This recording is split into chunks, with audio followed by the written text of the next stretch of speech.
All right, council member, we are now live on YouTube and you may begin when you are ready.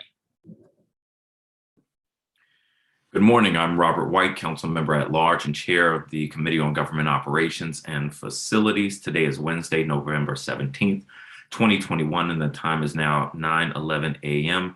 And I'm calling to order this public oversight roundtable of the Committee on Government Operations and Facilities on the state of repair of school air conditioning and heating systems and planning for school reopening for school year 2022 and 2023. Let me apologize for our delayed start. I'm also responsible for school drop-offs, and kids don't respect my schedule. The last week of summer and the first weeks of the school year were rough for a lot of students, teachers, and parents and DCPS employees.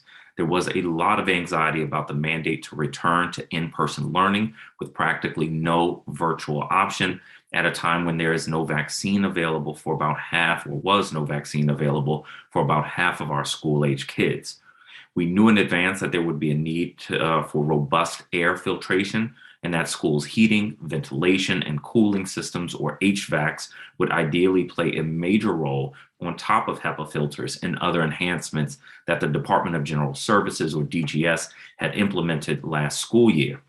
In our oversight of DGS, the Committee on Government Operations and Facilities has had extensive conversations about our school's readiness for this year. Yet on the first day of school, about a third of our public school facilities were having HVAC issues. And council offices received a barrage of parents concerned and understandably irritated messages from parents and teachers saying that classrooms were too hot for effective learning. In some cases, the machines that DGS deployed to help cool the classrooms down seemed to provide minimal comfort, but also added a level of noise that made it even harder to teach and learn. So some teachers just turned them off. I have a lot of respect for Director Keith Anderson and the hundreds of DGS employees who work hard every day to try to make our DC government facilities as safe and comfortable as possible. Their work is not easy, and I recognize that.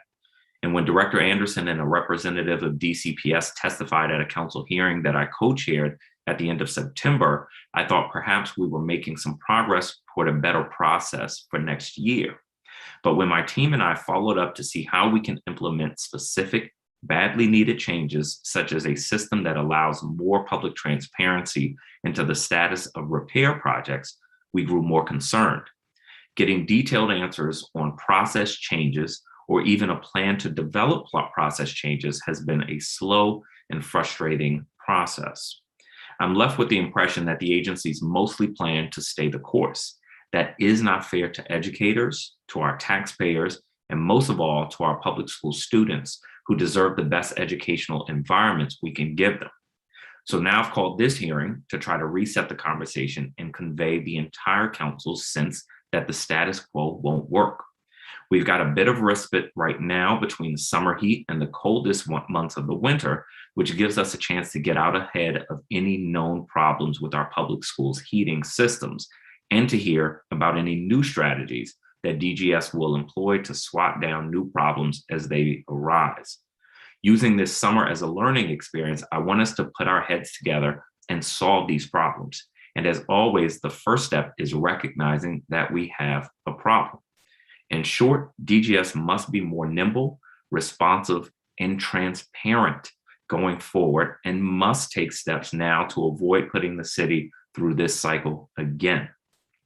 Our only witness for today is our government witness, Director Anderson. And so I want to welcome Director Anderson from the Department of General Services.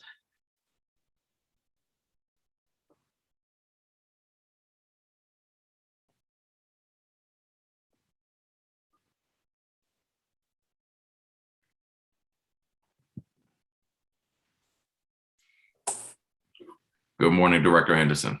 Good morning, Mr. Chairman. Thank you for being with us this morning. As you know, it's the practice of this committee to put our government witnesses under oath. So I would ask that you raise your right hand, and anybody else who may be offering testimony should join for this. 1 second, Mr. Chairman, so we can make sure everyone has their video on.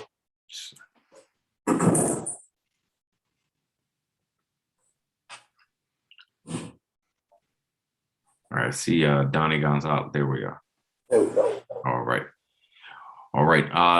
Welcome and good morning to everyone. Good morning. Do you swear or affirm under penalty of perjury that the testimony you are about to provide to the Committee on Government Operations and Facilities is the truth, the whole truth, and nothing but the truth? I do. Thank you all very much. Director Anderson, you can provide any statement that you have prepared. Thank you, Mr. Chairman, and good morning, Chairperson White, council members and staff of the Committee on Government Operations and Facilities. I am Keith Anderson, Director of the Department of General Services. I'm here to testify on the agency's continued activities related to HVAC system maintenance at school facilities for school year 2021/2022. First, as I did at the previous roundtable on this subject, I want to recognize and thank our entire team, especially the dedicated staff in the Facilities Management Division and Capital Construction Services Division, who worked around the clock to make sure every school in the district opened on time for this school year. I also want to again recognize Chancellor Louis Farabee and his District of Columbia Public Schools team, who partner with us every day on school facility maintenance issues. Excuse me. While I am not aware of any immediate concerns about classroom temperatures at this present time, I do understand that some in the community are anxious about heating during this winter season. I can report today that DGS has successfully switched over to heating season in all 117 DCPS schools. During the switchover process, DGS confirmed that every DCPS classroom is equipped with a heating system to maintain classroom temperatures through the winter within the standards established by the American Society of Heating, Refrigeration, and Air Conditioning Engineers, or ASHRAE. We feel confident in the agency's preparation for the winter season, but want to stress for the committee that emergent heating issues are always a possibility, and any such issues may require ordering parts. As the committee is aware, DGS continues to experience challenges in procuring HVAC parts this year due to a combination of heightened global demand and slower production due to the pandemic's impact on the global supply chain. We face the same significant challenges as jurisdictions around the country in obtaining replacement parts. In preparation for the possibility of further supply chain disruption, DGS has procured extra hanging heaters as a contingency measure to keep classrooms warm in the event that HVAC issues arise during the winter months. Though the community's primary focus over the next months will likely be on heating, I want to assure the committee that DGS continues to work on addressing any outstanding HVAC work orders for cooling issues in preparation for rising temperatures in the spring, as well as other types of work orders. As part of this effort, over the last few weeks, DGS has rolled out a realignment of our building management staff to support increased efficiency and communication on work order completion. Previously, DGS building managers were assigned to oversee a set of facilities based on asset class, regardless of the geographical location of each facility. At times, this structure required building managers to traverse different parts of the district to visit each of their assigned facilities, adding more travel time to each location and ultimately resulting in fewer touch points. Under the realignment, FMD established 10 geographic zones and assigned building managers by zone, centralizing their assigned facilities within a smaller geographic area. This will allow for faster travel between properties, which will increase the number of on-site walkthroughs and opportunities to direct customer engagement. We believe this new approach will serve to better build relationships and increase trust between school staff and DGS building managers, while also positioning FMD to address work orders more efficiently. We will continue providing updates to the committee and our partners at DCPS on our progress as we continue institutionalizing this realignment. In closing, I want to thank Team DGS for their hard work over the past year and summer to position the district for the successful reopening of all schools for school year 21-22, and for their continued efforts as the school year has gotten underway.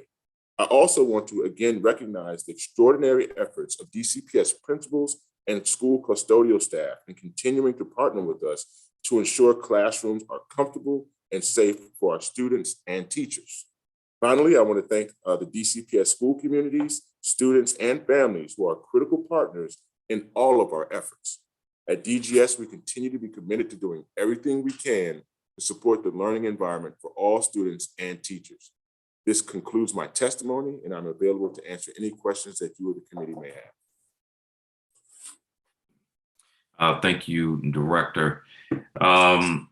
So, one of the things I have sort of mixed feelings, Director, about the testimony that every DCPS classroom is equipped with heating equipment, because that sounds similar to what we heard when the school year was starting with respect to air conditioned units. But then when it was time to turn those units on, we were just overwhelmed with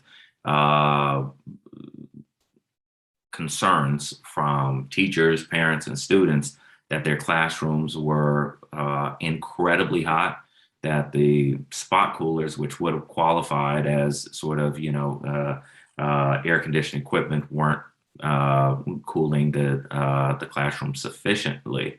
And so how do I sort of, how do we have confidence that the equipment that you spoke of in your testimony is going to be sufficient to heat classrooms, and that we're not going to get a barrage of concerns that there are students and teachers wearing coats inside their schools?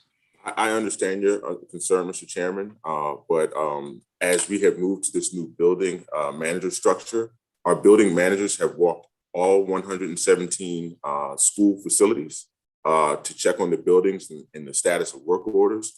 We've installed hanging heaters in several schools as a contingency plan in the event that something happens. And I've walked at least 5 or 6 schools myself to inspect these heaters. As late as yesterday, I was at Roosevelt Senior High School, where you have Roosevelt and Roosevelt Stay. And I visited classrooms that have historically had heating issues. And we have installed hanging heaters, and those classrooms are warm. So I'm confident that our contingency plans will work. We have done a yeoman's job. Our BPO team has done a yeoman's job on getting switching from cooling to heating. And thus far, we have no reported issues. Although today will be 68 degrees. Last week and early this week, we did experience some cool temperatures, especially in the morning. So I'm confident that what we have in place is working. We will continue to monitor. We will continue to have those touch points with the school facilities to ensure that we have proper heating in the facility. I appreciate that. And I will say, because I think it's important to sort of clarify what we hear.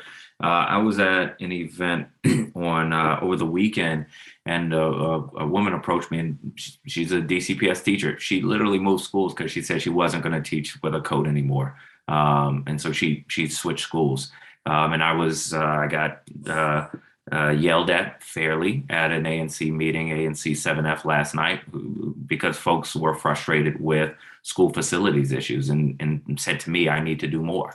And I'm saying to you, we need to do more, because there are too many people who are hearing these concerns. And sort of the point of this hearing is to make sure we're not just telling people what they want to hear, but making sure that we're diagnosing the issues, but also that we are getting sort of straight answers as a committee and as a council.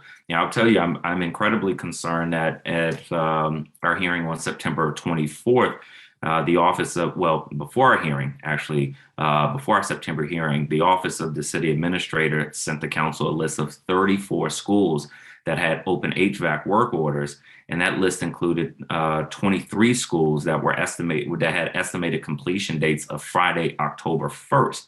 I was one of several council members who were skeptical that all those outstanding issues would suddenly be resolved in 1 week.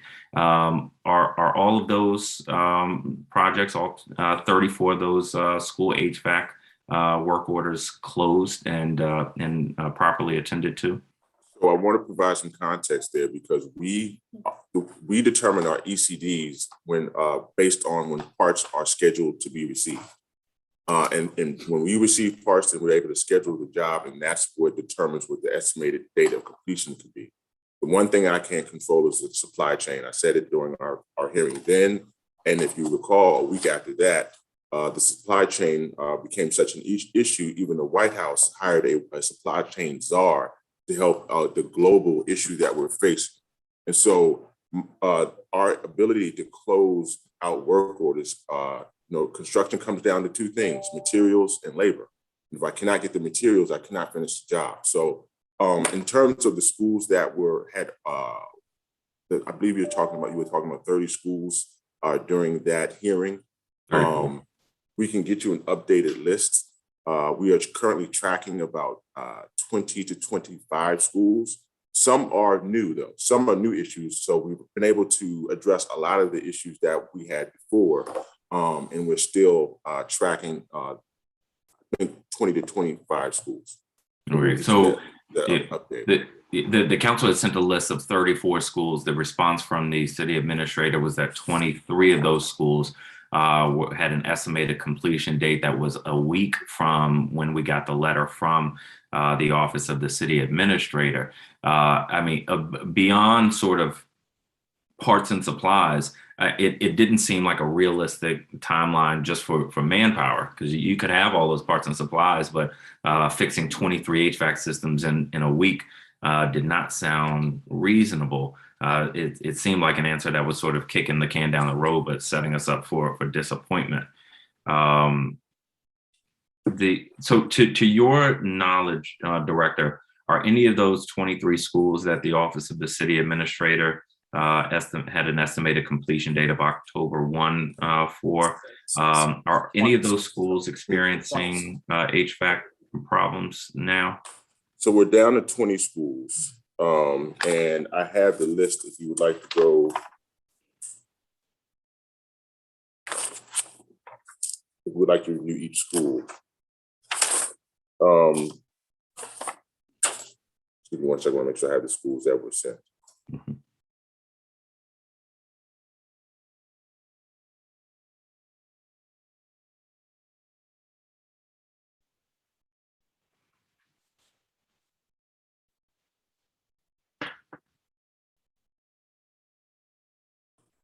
Mr. Chairman, so Janney Elementary School, we can start there. That has an estimated completion date of November 26th. We do have temporary solutions in place for that. Langdon Elementary School, we have the original ECD was 11-9, but then we discovered a new issue there. So we put that back on the list, and we are currently assessing that. It looks like the parts have an 8-week lead time. Mann Elementary School, we have an ECD of November 30th.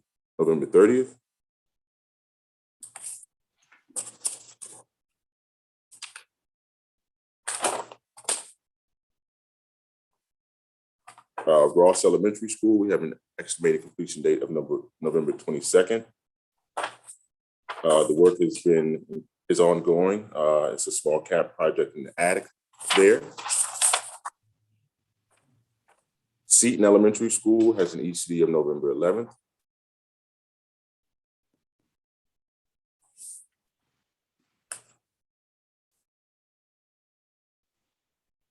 Beers Elementary School was completed on 10/20.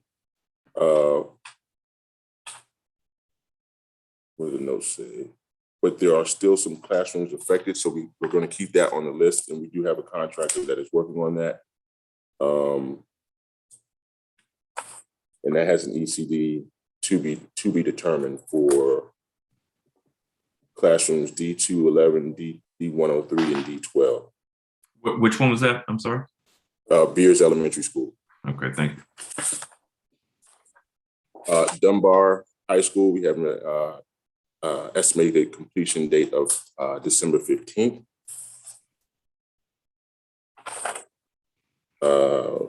Eastern Senior High School, 11:10. Actually, we have to push that back because the parts did not come in. So we're trying to determine when those parts will come in for Eastern. King Elementary School, this is slated to be completed in FY22 in the summer. This is a small cap project.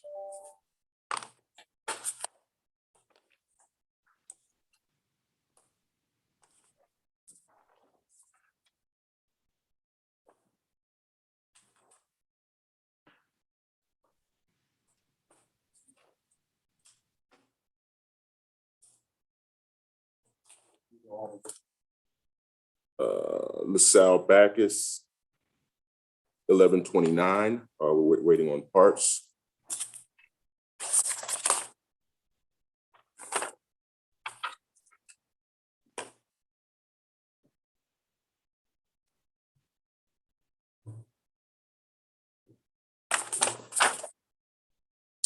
Turner,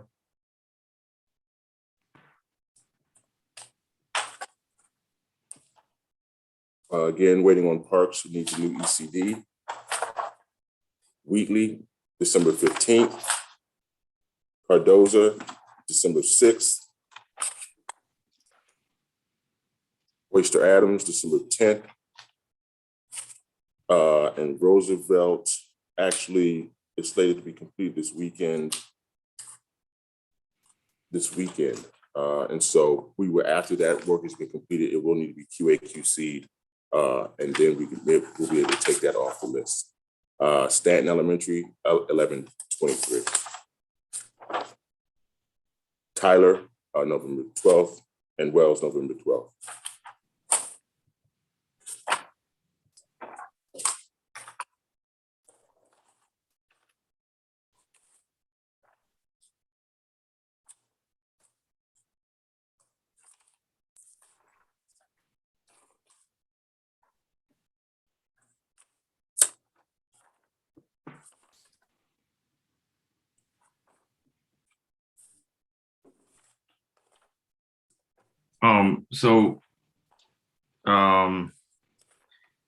Could you send us that list, Director?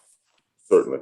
Thank you. So several of these, Seton, Tyler, Wells, seems Turner, Eastern, several of these have estimated completion dates that have passed. And you did note for Eastern and Turner that you need new ECDs, but it looks like your list still reflects Tyler, Wells, Seton to be sort of moving on time, but those ECD dates have passed, were last week. Right. In some instances, we close out the original ECD and then we discover additional issues. So we put it back on the list to track it. In some cases, we just are having challenges sourcing the parts. But we will continue to work with our vendors. We will continue to work with the school community to ensure that the buildings remain warm and safety is always our number one concern. And thus far, we've done a good job of doing it. So let me ask about Seton as an example, because this happens to be the school that the teacher I met over the weekend left. The ECD that you read was November 11th, which was a week ago. So what's the status of Seton? Is there some like alert in your system that says, hey, this ECD has passed, we need to do something? Yes, we are tracking it in Salesforce, but more importantly, we're discussing these matters, these ECDs with DCPS on a daily basis. And I'll ask Donnie to chime in here to ensure that the DCPS community is informed of what's going on in real time.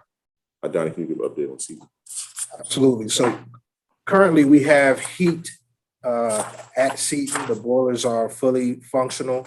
There was a classroom that had a pipe leak. And in order to make that repair, we had to shut down the boiler to make that emergency repair. And that repair is ongoing until Friday, but we isolated the classroom on the first floor that had the leak. And we've restored heat to the building. So Seton does have heat? It does. It does Okay. have heat. Okay. So All there's, DCPS schools, Mr. Chairman, have heat. okay, I'm sorry, central heat. Central Yes. heat. There's only one classroom affected, and work is going on as we speak.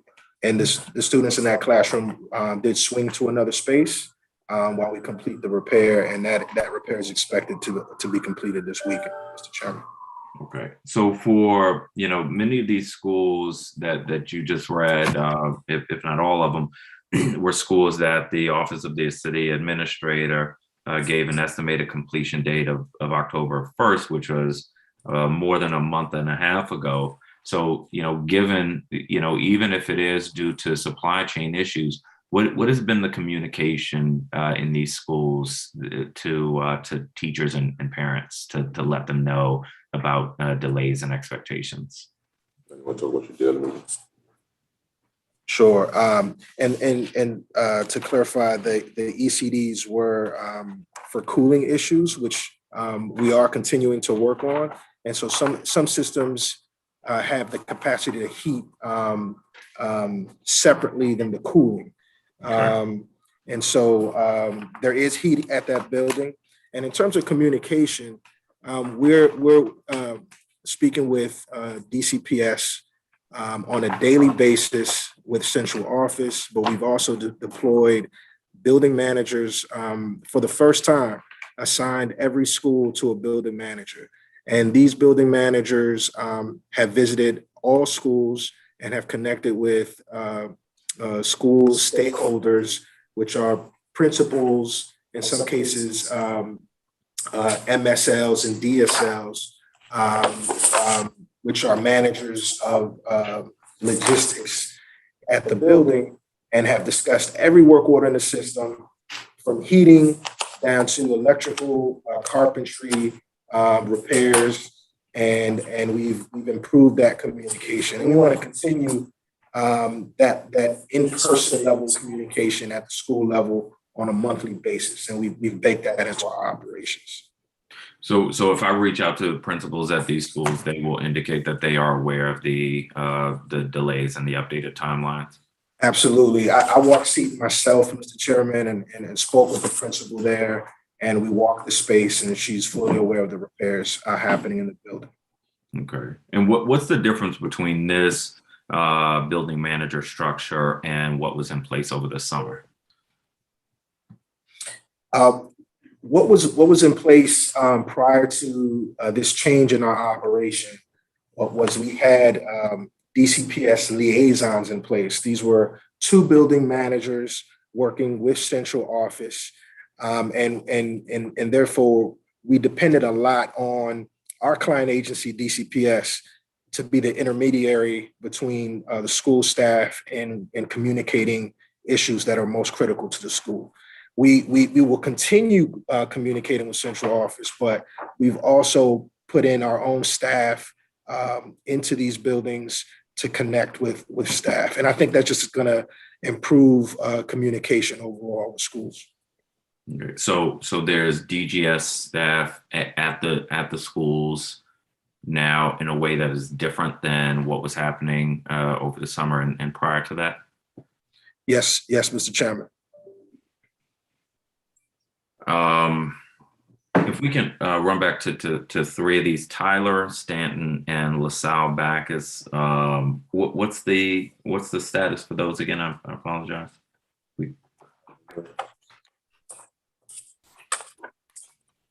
And again, these are Tyler was on the list. That one had a completion date that it passed. So what's the status for Tyler?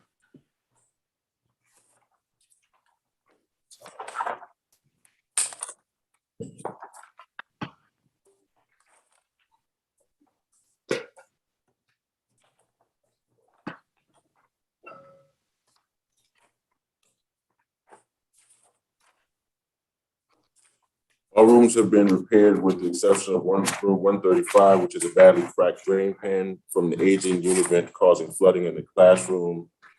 The needed drain pan is on back order, so that will be solved as soon as it arrives with the new ECD of November 12th. Yeah, well, the November 12th is passed, so that's why I'm asking. Excuse me. And so that's why it needs a new ECD. My apologies. Oh, okay, okay. And Stanton,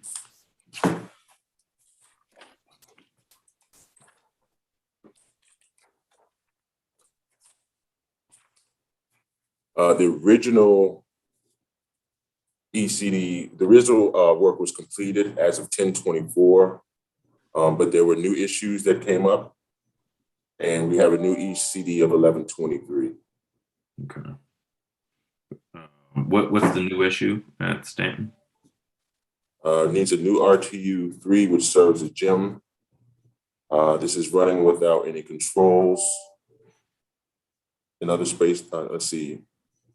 It appears that the controls can be changed. The LG unit serving rooms 302, 303, 321, 323, 324, 326, and 328 are affected and running at 50% capacity.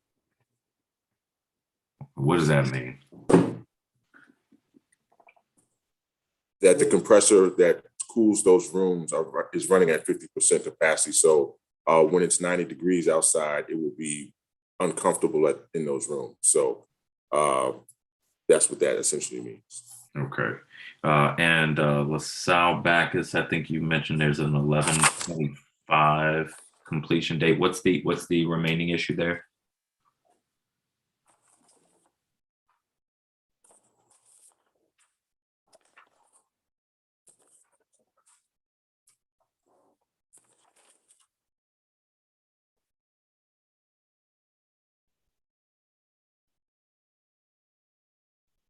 One compressor was replaced, the second compressor is scheduled to arrive to the warehouse on the, Are you on mute? sorry. One compressor was replaced and the second compressor is actually on order. It looks like it has a 7 to 10 week lead time on the compressor. That's correct. There's 7 to 10 week. And as an example of supply chain, Mr. Chairman, a compressor is usually an off-the-shelf item. Now we have 7 to 10 week lead times on. Okay. And I do understand that there is a national supply chain problem. I know that, and I want to be fair on that aspect. I just wanted to be clear that sort of the communication issues and the estimated completion dates, that you don't have complete control over this, but I do want to push to see if there's a way to be more precise, or at very least more clear. So I'm not trying to be unfair on some of these timeline issues. Let me ask about two more schools, one of which I know you mentioned, King, because I did drop by this school. I was concerned with a number of issues there. What's the status of major work orders at King? That's actually a capital project that is scheduled to be completed this summer. Okay, so and that's their HVAC, is that correct? The VRF system is expected to be repaired by the summer at King. Okay, so they should expect to have a new HVAC system at King? A repaired HVAC system. Okay, this summer. I want to put that on me. Okay. And Whittier, what's the status for Whittier?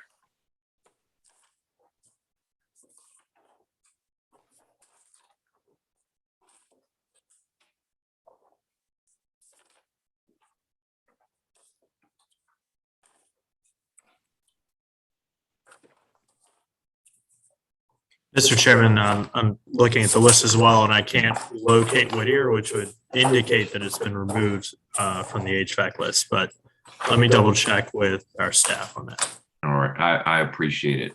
And Whittier is another school that I visited. There's some work order questions on Whittier that I'll get to. in a minute. Well, let me jump to those now. Whittier's been removed. So Councilmember Louis George was not able to get a response on a work order 688318. That's 688318 for the HVAC in the A wing. Can you give an update on that? Just 1 second, we're pulling it up now. Mr. Chairman, based on my email record, work order 688318, is it POW? POW. Yeah, I'm sorry about that. That is POW. Yes. Okay, I think POW's complete, but let me double check the list. Powell has Yes. been completed in Staff's on Powell. QAQC by DCPS.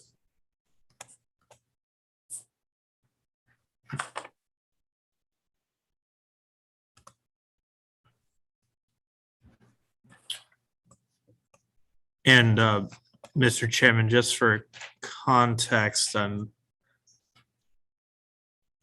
looking into the email. It appears that we sent a response to Councilmember Louis George on this issue on November 2nd, informing them that the work had been complete on October 28th. So they did receive a response on this. Thank you. And the Office of the City Administrator's list included one HVAC project with an estimated completion date of December 10th. That was at Cardoza, and 7 schools with HVAC projects with no estimated completion dates. Is the Cardoza job still in progress and still on track for December 10th?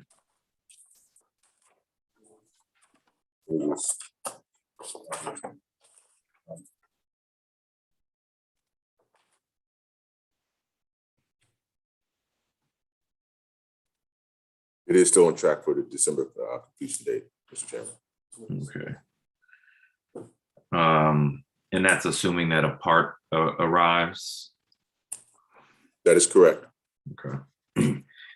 Bruce, Monroe, Cleveland, Marie Reed, Plummer, Roosevelt, and Turner had no completion dates as of late September. I have heard that work was done at Cleveland and that Turner's ECD was the end of October, but I wanted to confirm that there are no other known issues there. So is work ongoing at Cleveland and Turner?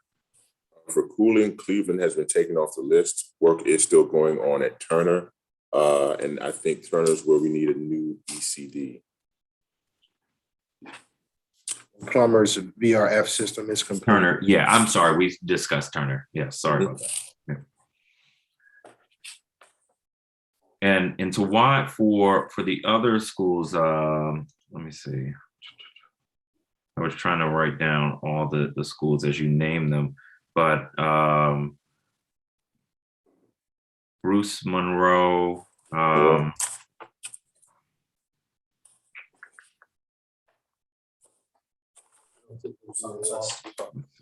cooling, I don't believe Bruce Monroe's on the list.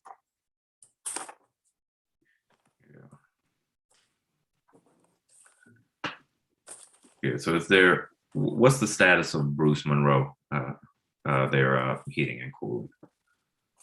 Cooling, it has been taken off the list. It's now on my list for cooling. We're complete there at Bruce Monroe. Okay. Cleveland, That was completed. It's no longer on the list. Marie Reed, For cooling, that was completed. That's no longer on the list. and Plummer. Plummer is on the list. Is it complete? VRF system is complete. We completed the VRF system at Plummer, Mr. Chairman. What does that mean? The project that we had for the VRF system, which handles cooling and heating, is complete at Plummer. Okay. So there are no schools that have that are without an ECD on heating and cooling issues. Is that right? Councilmember, just to, There were a couple of schools that we have to establish new ECDs that Mhm. have not been established based on things that we have discovered recently. So I don't want to say that. Okay. Mr. Scalf, did you want to add something? I was just going to clarify that the list the director's reading from currently is the cooling list. So if we want to go through heating, that would be a separate list. All right. Well, can you send us a list of schools that have heating issues along with the ECDs? Because people will reach out to us, and it obviously is helpful to have that information. We're happy to provide the committee with that information. Thank you.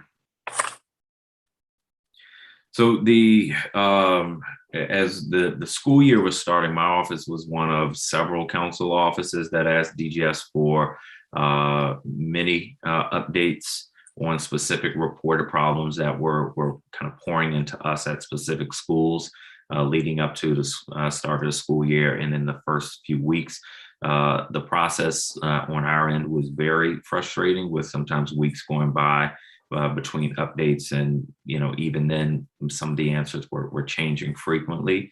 Again, I recognize some of these were work order issues, but I'm also sure that it was tough on DGS.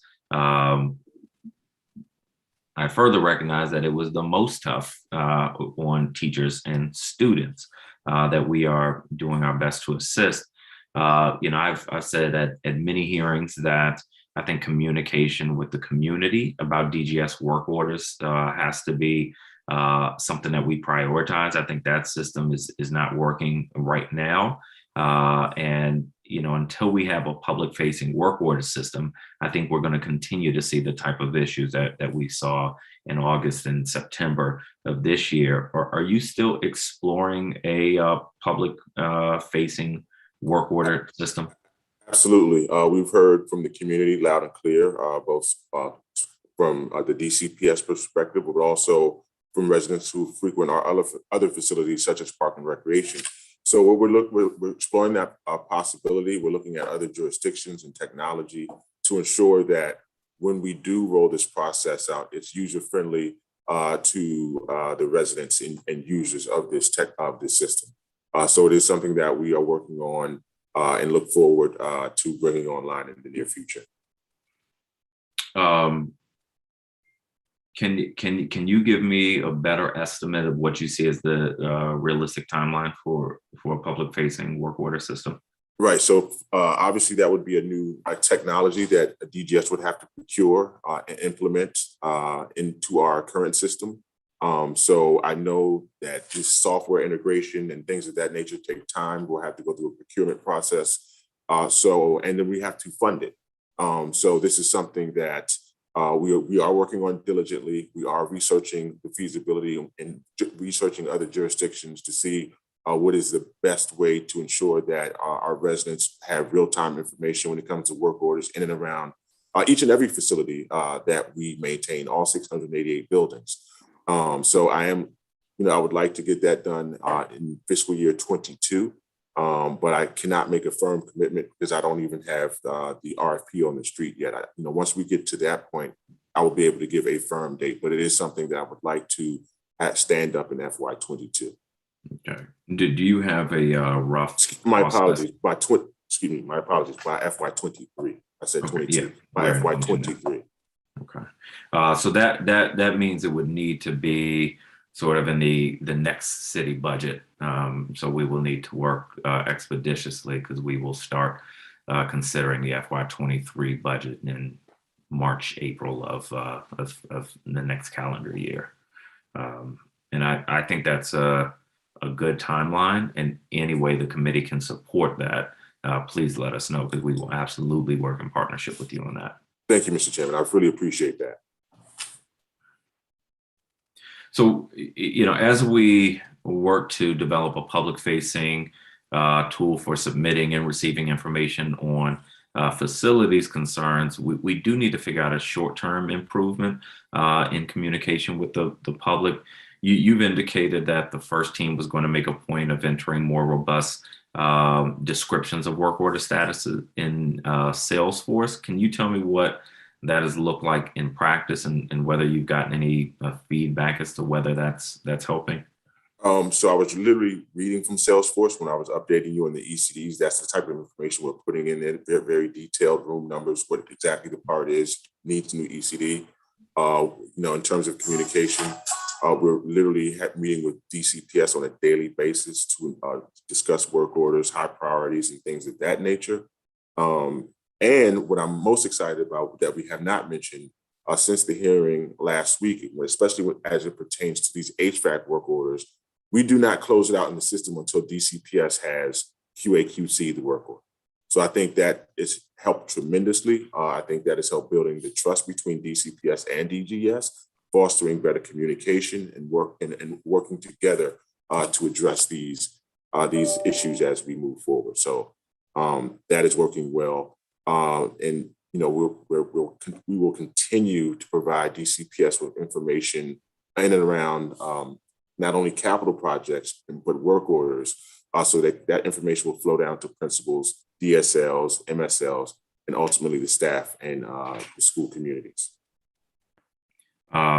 Just to make sure we're being as clear as possible, for anybody who doesn't know, what's a QA/QC? Quality assurance, quality control. So if we go and change replace two doors before we close out that work order, someone from DCPS will say, yes, DGS replace the doors. I'm looking at it, I'm opening and closing, they work, they're functional. Okay to close out that work order. I appreciate that. That seems like a very good process and improvement. And I'm sure folks are grateful for it, even if they don't recognize it. Hopefully it means that things are working as they should, and it sort of closes a communications loop. But it's just a start, Mr. Chairman. It's just a start. As we look at the feasibility of communicating with the public on work orders, we're going to continue to look at technology to ensure that our communication is flawless moving forward. So it's just a start. I think it's a good one because there's it gives us that human touch with our client, and so I'm pleased with the progress thus far. I appreciate it. It does seem like a very good start. One of the other things that concerns me is information flowing to principals. I think on paper, it's a good idea, but I also recognize that principals already had very difficult jobs before the pandemic and facilities issues, and now they're managing sort of health screenings and all these new processes at the schools, and if they're responsible for sort of communicating updates on facilities issues, that can be a bit much. Are there ways we can think about communicating more broadly to school communities so that it doesn't sort of fall to the responsibility of principals? I think one way we're achieving that is through deploying the building managers, and they are responsible with communicating directly with the principal or his or her designee, which is in most cases a DSL, which I believe stands for Director of School Logistics or Strategy and Logistics, or an MSL, and I've completely forgotten what that acronym stands for. Management of Strategy and Logistics. Having those monthly meetings face to face or virtually, I think goes a long way, and thus far it has, and will continue to communicate with the principal or the MSL or DSL directly, so that they can get firsthand information to inform their constituency. Okay. I hope you'll continue to kind of think through that. I will as well. I just want to make sure the flow of information is important between DGS and schools. And so, if I'm a classroom teacher and the sort of, person in my building says, DGS close out your work order, and my classroom still, is having issues. I just want to make sure that information is getting back and forth and not getting lost. Again, that's why we deployed the building managers. That's why we're having DCPS QAQC our work. So if we say something is finished, DCPS has to QAQC it and approve and verify that it is finished. Then we close out the work order. Because I want to allay those concerns about work orders being closed out and the job not being completed. That is something that I heard in the last hearing, and we are working to address that. So in terms of processes going into this school year, when did the Summer Blitz list for DCPS schools get developed? When does it usually get developed? I'm not looking for an exact date, but like when does that list generally get developed? Late spring. Okay. But Donnie, can you explain the process that you go through with DCPS? Absolutely. So the work orders are actually work orders that get entered throughout the year. Those work orders are grouped and sent to DCPS for prioritization, at which time we begin a procurement process to begin to implement the completion or abatement of those work orders. Okay. And that makes sense on a lot of levels. And, there's a lot of sort of utility and wisdom to starting early. But if issues develop late spring or during the summer, let's say there's a leak that causes sealing issues, we obviously, the council, you all hear about these things and people are kind of frantic because it's getting close to the start of school. Are there ways to amend the Summer Blitz process so that we are accounting for things that happen, late spring or during the summer? Absolutely. We approach this in conjunction or collaboration with DCPS on prioritizing work orders, and that serves as our North Star. However, things do come up towards the end of the summer. We typically see an increase in work order requests as teachers come back to school and start identifying issues. We do our best to adjust those most critical items to make sure that on day one, students are ready and in a comfortable environment to receive their education. All other work orders get rolled up into the following year and get prioritized, the following fiscal year and get prioritized. Okay. But in DGS, just to be clear, DGS does not make the decision as to what issues get fixed in what order. That's done by the client agency, which is DCPS. We have our joint priorities: HVAC, fire life safety, and water intrusion. That's sort of our baseline priorities. But then within those categories, DCPS does elevate specific work orders, and we fund those and abate those accordingly. Okay. It was something we discussed at the last hearing and had some conversation on was the spot coolers. I'm still a little confused between sort of the testimony and what I saw. One of the schools I visited was Kramer. My understanding from DGS was that every classroom that could accommodate a window unit got a window unit instead of a spot cooler. But when I visited Kramer, it looked like they had windows that opened that could accommodate, but their classrooms were using spot coolers, and window units had arrived the previous evening. And this was probably the second or third week of school. So is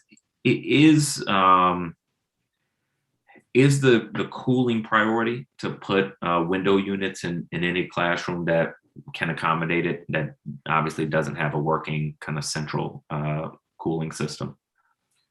No, we actually didn't prioritize one over the other. The decision, the factors that led to the decision on whether or not to use a spot cooler or a window unit depended on the size of the space, the load primarily. And so at Kramer, we deployed spot coolers. The area that was impacted by lack of cooling was on the third floor, and it had a lot of sunlight, and so there continued to be comfort issues after the spot coolers were installed, and so we made a decision to install 2 window units in every classroom after that concern was raised by DCPS.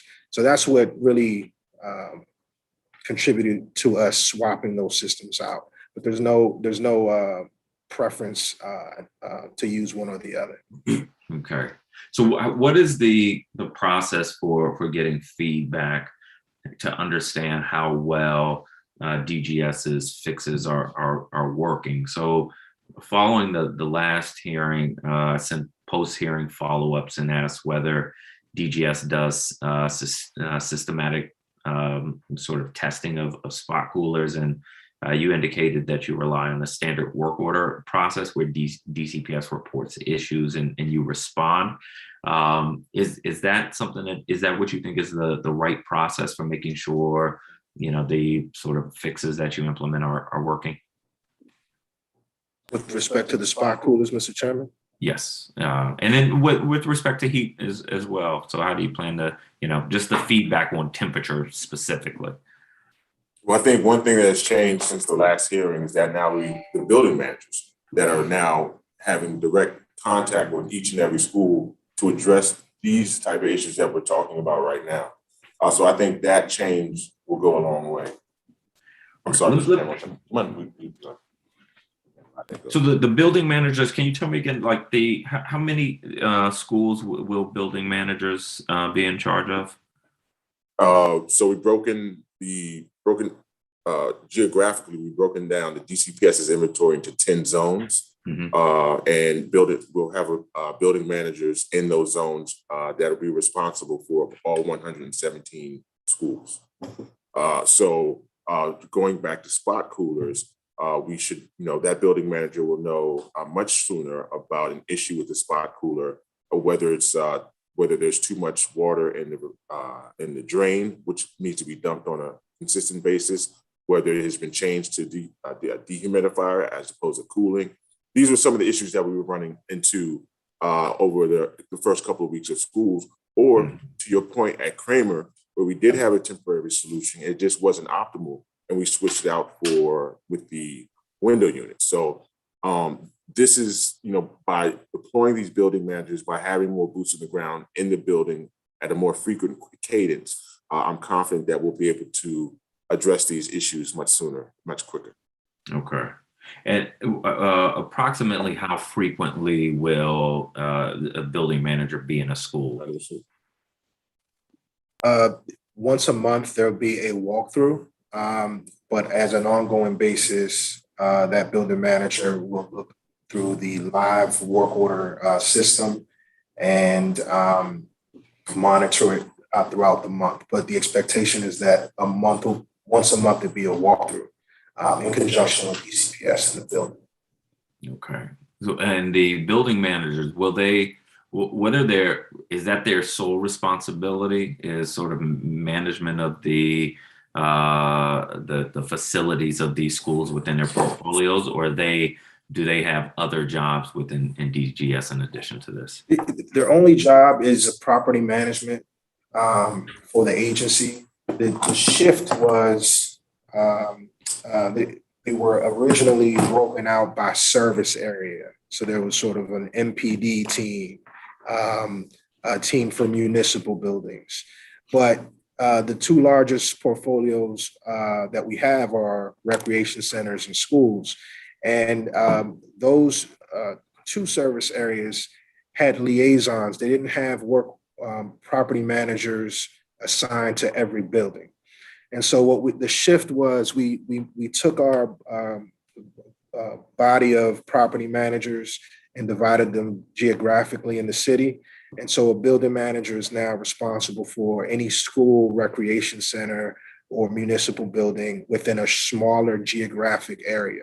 It allows them to conduct walkthroughs and have more of a attention-focused level of service for those buildings. I see. Okay.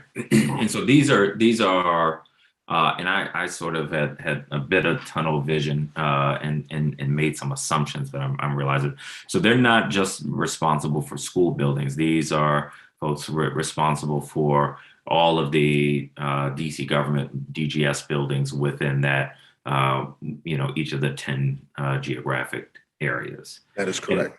All right, so Director, you said I think 117 buildings. That's like in each, roughly 117 buildings for each building manager. No, there are 117 schools citywide. Okay. So there are 117 buildings that we manage for DCPS citywide. Okay, and but we also have a lot of other facilities. So how do we ensure that these folks aren't being stretched too thin? Because if they're going to every agency and there are only 10 people, that's a lot of issues coming through these folks. We took a serious look at equity as we built out the zones. We started off on a ward basis, but there are some wards that have a lot more properties, a lot more density. So that's why we have 10 zones, but it averages out to about roughly 20 buildings per specialist. Then there's a level of supervision. So there's an area manager that's responsible for an entire zone to help support, and they're supported by specialists within that zone, broken out as we discussed earlier. Okay, so the building manager does a walkthrough of a school building this month, November. What do they do with the concerns that get raised during the walkthrough? Well, we have our track for entering work orders. That won't change. What we're looking at is essentially having a closer look and analysis of those work orders. We gave the examples in previous hearings where there could be a rooftop unit that goes out that impacts a floor of classrooms. Well, rather than having individual work orders for each classroom, someone to really connect the two, speak with the engineer, speak with the teachers, make sure everyone's on the same page, and we fix the rooftop unit, it will fix the classrooms. And that's the kind of tie-in and higher level of communication that we're expecting to yield from this operational shift. Okay. And how can you or we evaluate whether there are enough building managers to manage these issues efficiently? Well, I think we just rolled out the program, and I think we should give it maybe 6 months to a year to see how it really works.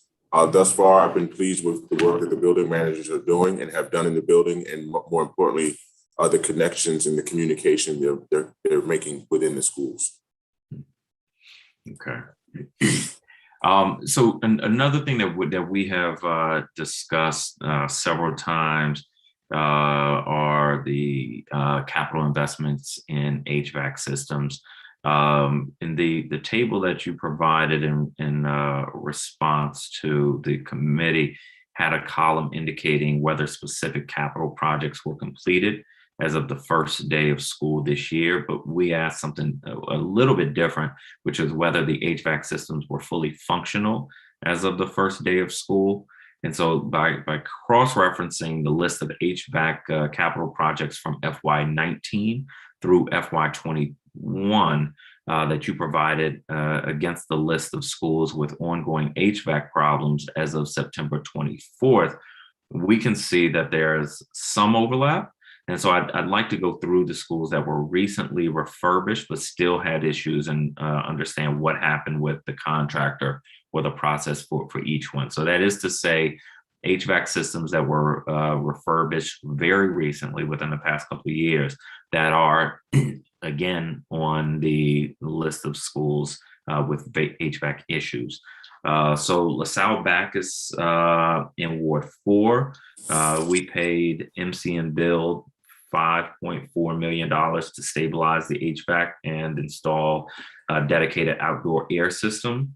Those funds had to be reprogrammed from other government projects, but the school had issues at reopening.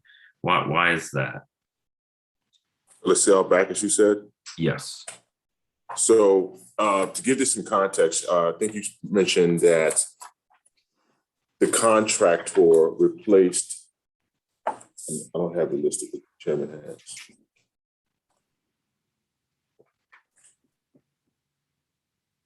The contractor replaced an air handler, I believe you said, Mr. Chairman? Contractor stabilize the HVAC and install a dedicated outdoor air system. So stabilize the HVAC and install an outdoor system. I think those aren't the current issues that we're dealing with at LaSalle. We're dealing with other issues now at LaSalle. So they did stabilize the system. They include the air handling system, but now I believe I want to turn to our cooling report. I do not want to misspeak.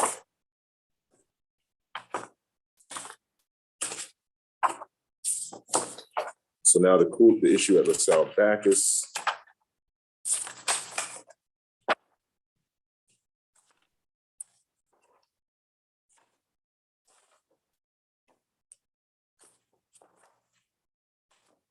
Everyone take one from this.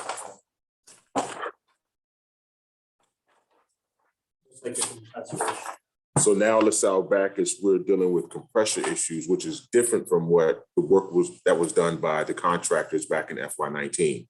So this is a different issue with the system. Why wouldn't this issue have been identified when they came to diagnose the problem that they were going to charge us to fix? Well, when we did the initial assessment back in 2019, the issues that they addressed were the issues with the HVAC system. Now that we're a few years down the road, now we're dealing with compressors. The compressors were the problem at the time in FY19. All right. J.O. Wilson in Ward 6 in 2019, we paid $530,000 to RSC and $3.6 million to Keystone Plus. The $3.6 million had to be reprogrammed. Why was the HVAC system not functioning at the reopening of school this year? There's no lower on this. The replacement was a DOAS back then. You want to just.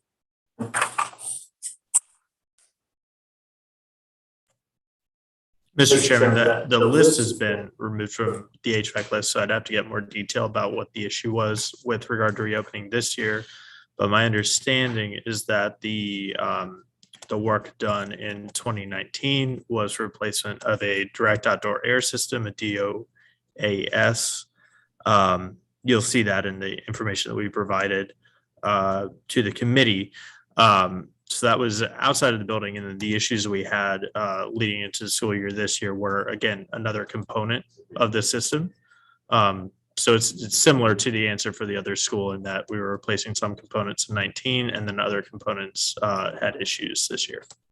All right. So as a homeowner, if I get my HVAC inspected and somebody charges me a lot of money to fix it, and a year and a half later, it's not working again, I'm going to be really upset at that first contractor. And it seems like we're having a good bit of this issue, but let's proceed.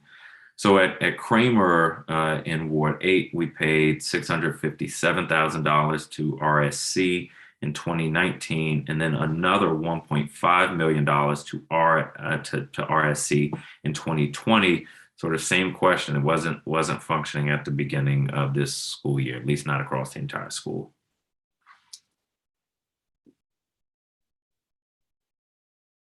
This was Kramer, and Kramer had historically had system-wide failures, and the scope of work that RSC completed was swapping out some of the pipes in the system, because this is a VRF system. It's a refrigerant flow system, and so there were refrigerant leaks causing school-wide system outages. The work has helped tremendously because the area of concern this summer was isolated to one floor. And it's something that we need to take a closer look at. So why that those third floor classrooms had issues, but we are not experiencing the same issues that we had prior to that capital improvement at Kramer. Langdon Elementary in Ward 5, we paid just shy of $1 million to the Bennett Group in 2020. That's another school that had HVAC problems at the beginning of this school year. And again, that's, we just paid somebody in 2020 for that.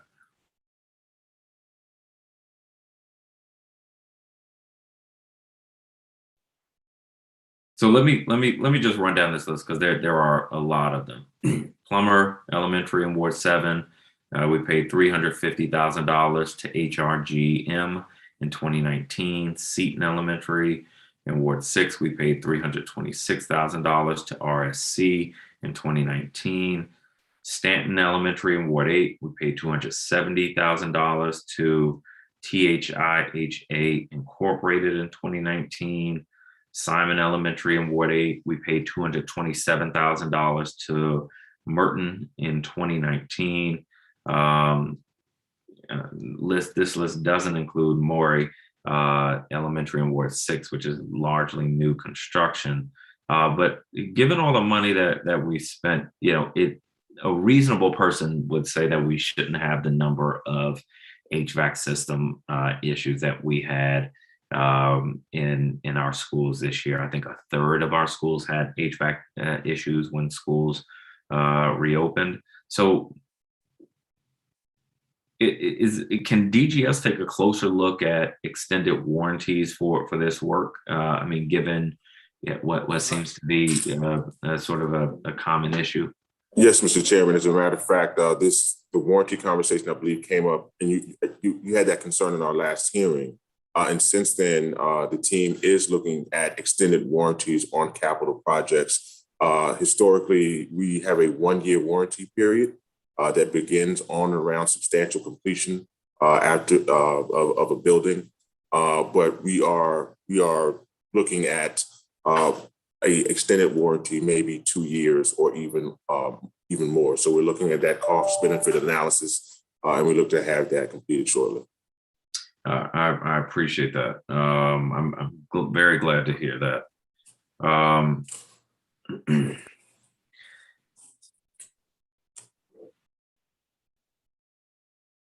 You testified that DGS has amassed a reserve of hanging heaters in case of heating problems, and for some classrooms that have known heating problems. And again, I do appreciate you and your team doing that in a challenging procurement environment. What sort of testing have you done to make sure that these units are ready to go and will work well? So I'm pleased to say that all the units that we procured have been installed. As a matter of fact, we have another order that is coming in hopefully by the end of this week. As a matter of fact, to ensure that they work, I did a walkthrough of Roosevelt yesterday where I know we've had issues. And I'm pleased to say that they work well. And I will continue to walk the schools during the winter months, especially the coldest days, to ensure that these systems are working well. But what I've seen thus far, the hanging heaters, should we have to use them, are a very good solution. And I find them to work much better than spot coolers. But it's a very good solution for heating. And so I'm very thankful for the team to install. I believe we installed over 200 of these things to ensure that we were ready for November 15th. And do you have any concerns that these heaters might be too hot or too warm, make the classroom too warm? Will there be some control over the temperature of the amount of heat? It has like a temperature gauge that goes from 1 to 10. So Okay. The teachers can adjust that, or the custodial staff can adjust that should it become too warm. That's correct, Director. And Mr. Chairman, they're also installed close to the ceiling.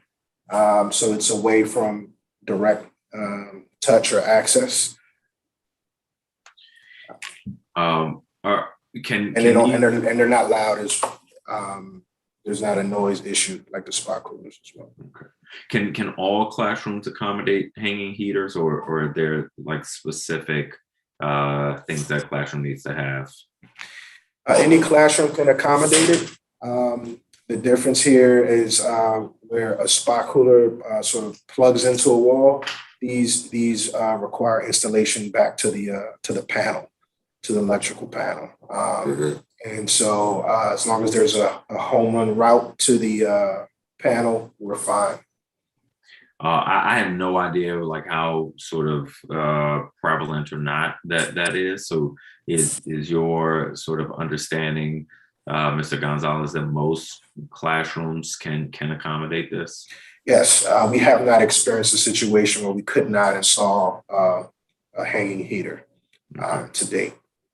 And you have more. You mentioned, Director, that you've installed about 200 of them. You have more in case they are needed. We have another order that we've placed and done in that order. What is that order coming in today? We're expecting it in by Friday. By Friday. Hopefully it'll be in by Friday. Okay. Oh, in order of how many? 100. 100. Okay. It's somewhat of a different issue. We've discussed the damage to the playground surface at Congress Heights Community Center, which the students at King Elementary use for recess. I've seen that it is not safe or ideal. There's a plan to do a capital project next spring or summer, but as of late October, I believe you were still assessing whether you could alleviate the tripping hazards there. In the meantime, have you come to any conclusions? Do you have an update on that? The sound went out for me. This is King Elementary School, the playground, where we have a cap project this summer. We have to follow up. We're still working on scheduling the repairs, procuring the repairs for that. But it's not going to be the permanent fix. It needs a resurfacing, which is likely in the spring. Okay. It's too cold to resurface. Too cold. so we do have a plan for that. It's currently in procurement. It will not be a permanent fix, as you know, we don't want to make that kind of investment just to tear it up for a capital project. So I will let the community know once the work is being scheduled. Okay, I'll just mention it's dangerous right now. So I hope this is something that can be done expeditiously. So if it's too cold right now, then it seems to reason that this won't get done until at least May. No, when I said it's too cold, I meant too cold to pour a new surface. But I'll have the team make it safe and put a temporary solution in. But in terms of if we would do any type of resurfacing, it's too cold for those materials to cure at under 40 degrees. So again, we're doing an assessment. It's in procurement, and I'll let the committee know exactly what the solution is going to be, and we'll do that in short order. Thank you.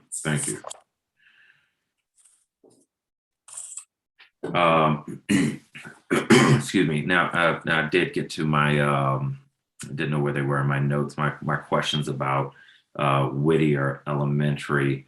On October 22nd, DGS provided written updates about several work orders at Whittier that didn't include estimated completion dates. So I'd like to run through those work orders to get a sense of where they are. Whittier is a school that always, parents and other community members always come to us and let us know about sort of significant lingering problems there. I've been to visit and was not happy with the number of issues that I saw.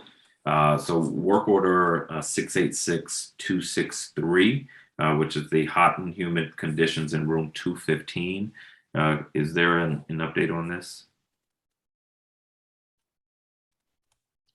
Mr. Chairman, that work order has been completed. I'm just looking for the date for you. Completed on November 11th.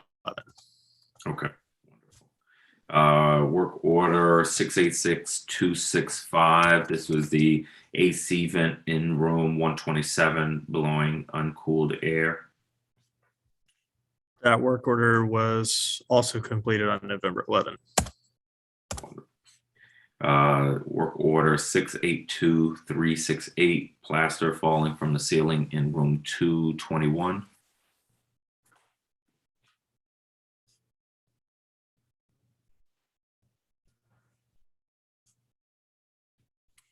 That one showing in the system as approved for scheduling, Mr. Chairman. I'm sorry, it's approved for scheduling. Yeah, so it's approved to be scheduled to get addressed, but it is not complete yet. Okay. Okay. So what's the general timeline for something like this? Like, plaster issues? Is that usually weeks or months? It's dependent, Mr. Chairman. I can work with the team to see if we have an ECD on that one.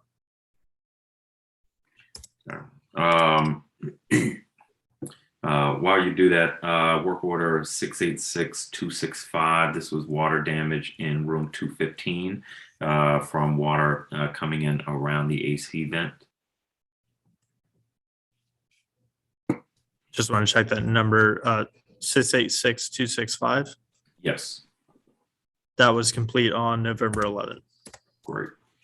And final work order for Whittier 688-831. This was water intrusion into the cafeteria through door B101A.